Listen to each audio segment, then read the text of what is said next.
Hey guys, welcome back to DBC's YouTube channel. My name is Pat and I'm going to be going over our new gun of the month. This time around I have the Norinco T97 NSR. This is basically the civilian 5.56 version of the Chinese military's current service rifle, the QBZ-95. This rifle is a little different because it doesn't use the Chinese 5.8mm ammunition, and it doesn't have an AK style rock and lock magazine system. The receiver on this was designed to shoot 5.56 or 2.23 Remington, and it has a deep magazine well that takes a standard AR-15 magazine and it just loads straight in from the bottom.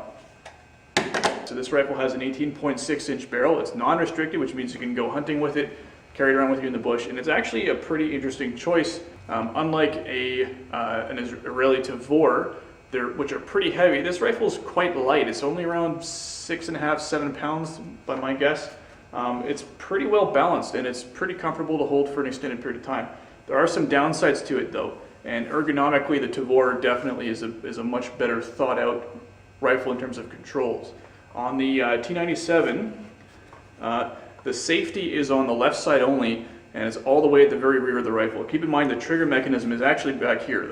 The fire control system is actually back in the rear end of the gun. Although the trigger is here, there's just a long connecting bar that goes back to the rear end of the gun, which can affect the trigger pull a little bit.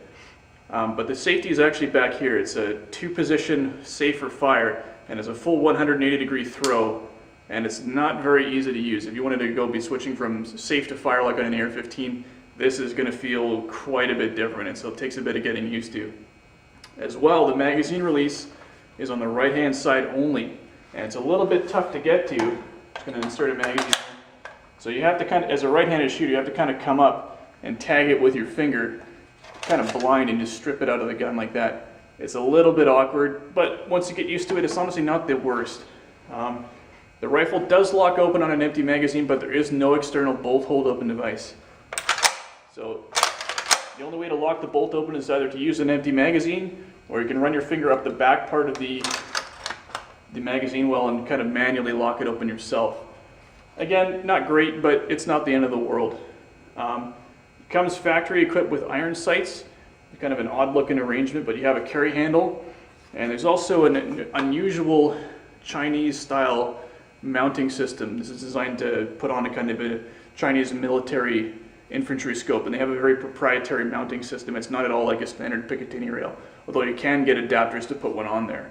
The iron sight system has rotatable diopters with range settings for 100, 300, and 500 meters, as well as an odd kind of post-on-post arrangement, which is really funky. I'm not a big fan of the iron sights.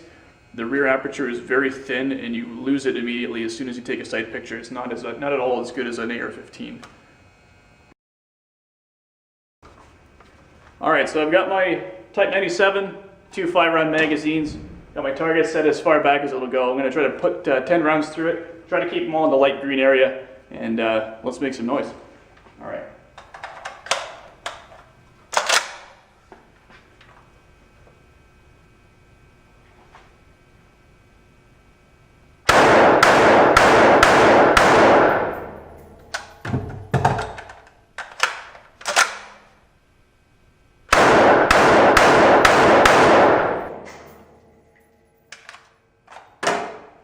Okay guys, so Norinco Type 97 NSR. Why don't you guys come on down, give it a try, see for yourself. Let us know what you think. Thanks a lot for watching, guys.